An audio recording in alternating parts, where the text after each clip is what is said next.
The system maps that you will work through this afternoon typically look something like this. Here's the SIPOC, S-I-P-O-C.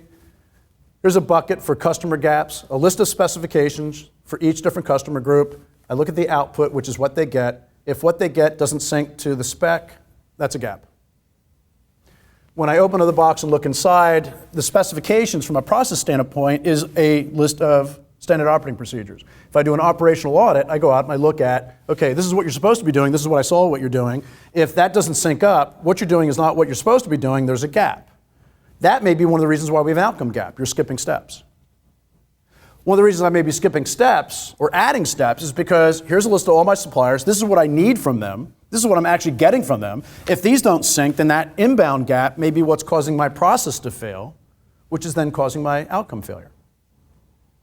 So rather than diving into the weeds right away, it's so incredibly important to nail down this information and this information before you go into here, because as soon as you go in there, it's basically you're going to go down into the details and you're not going to come up for air.